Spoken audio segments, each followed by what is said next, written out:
ગુજરાત રાજ્યના પનોતા પુત્ર, કર્મઠ અને કાર્યશીલ મુખ્યમંત્રી શ્રીમાન ભૂપેન્દ્રભાઈ પટેલ 4 તારીખને સોમવાર શ્રાવણ મહિનામાં સ્તંભેશ્વરના શિવલિંગને પૂજા અર્ચના માટે પધારી રહ્યા છે, ત્યારે તેઓ ગાંધીનગરથી સીધા નહાર ગામના હેલિકોપ્ટર મારા ગામમાં પધારવાના છે.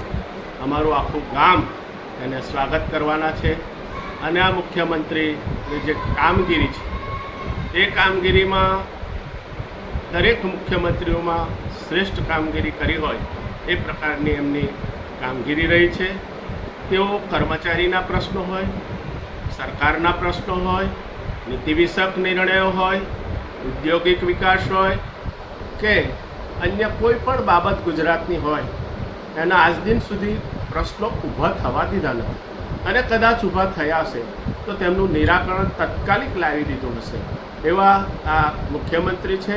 એમના સમયમાં સફળ કામગીરી માટેના મુખ્યમંત્રી તરીકે તેમની ચાહના પ્રજામાં છે, ત્યારે તેઓ સૌમ્ય સ્વભાવના છે, તેઓ મૃદુ સ્વભાવના છે અને તેઓ વાત કરવા કરતાં કામમાં વધારે માને છે અને તેઓ નીચે સુધી દરેક ધર્મમાં, દરેક ક્ષેત્રમાં, દરેક કાર્યની અંદર સદાય તત્પર રહીને કામ કરવા માટે ઉત્સુક રહીને ઉત્સાહી અમારા આ મુખ્યમંત્રી જ્યારે પધારી રહ્યા છે, એના માટે અમારો નહાર ગામના તમામ ગ્રામજનો એમનું સ્વાગત કરવા માટે થનગની રહ્યા છે. આવતીકાલે તેમનું ભવ્ય સ્વાગત પણ કરવામાં આવશે અને અહીંયાથી કંબોઈ દર્શન માટે વિદાય થશે.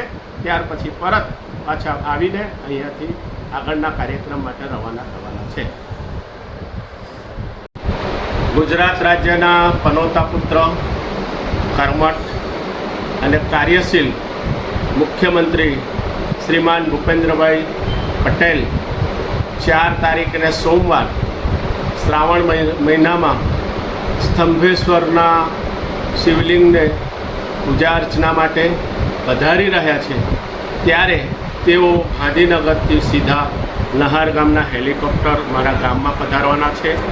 અમારું આખું ગામ એને સ્વાગત કરવાના છે અને આ મુખ્યમંત્રીની જે કામગીરી છે એ કામગીરીમાં દરેક મુખ્યમંત્રીઓમાં શ્રેષ્ઠ કામગીરી કરી હોય એ પ્રકારની એમની કામગીરી રહી છે. તેઓ કર્મચારીના પ્રશ્નો હોય, સરકારના પ્રશ્નો હોય, નીતિ વિષયક નિર્ણયો હોય, ઔદ્યોગિક વિકાસ હોય કે અન્ય કોઈ પણ બાબત ગુજરાતની હોય, એના આજ દિન સુધી પ્રશ્નો ઊભા થવા દીધા નથી અને કદાચ ઊભા થયા હશે તો તેમનું નિરાકરણ તાત્કાલિક લાવી દીધું હશે. એવા આ મુખ્યમંત્રી છે.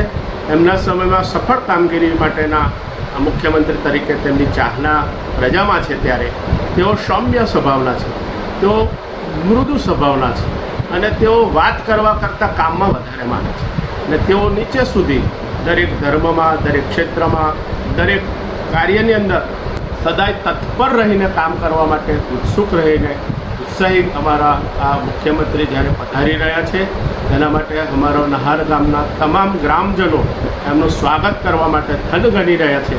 આવતીકાલે તેમનું ભવ્ય સ્વાગત પણ કરવામાં આવશે અને અહીંયાથી કંબોઈ દર્શન માટે વિદાય થશે.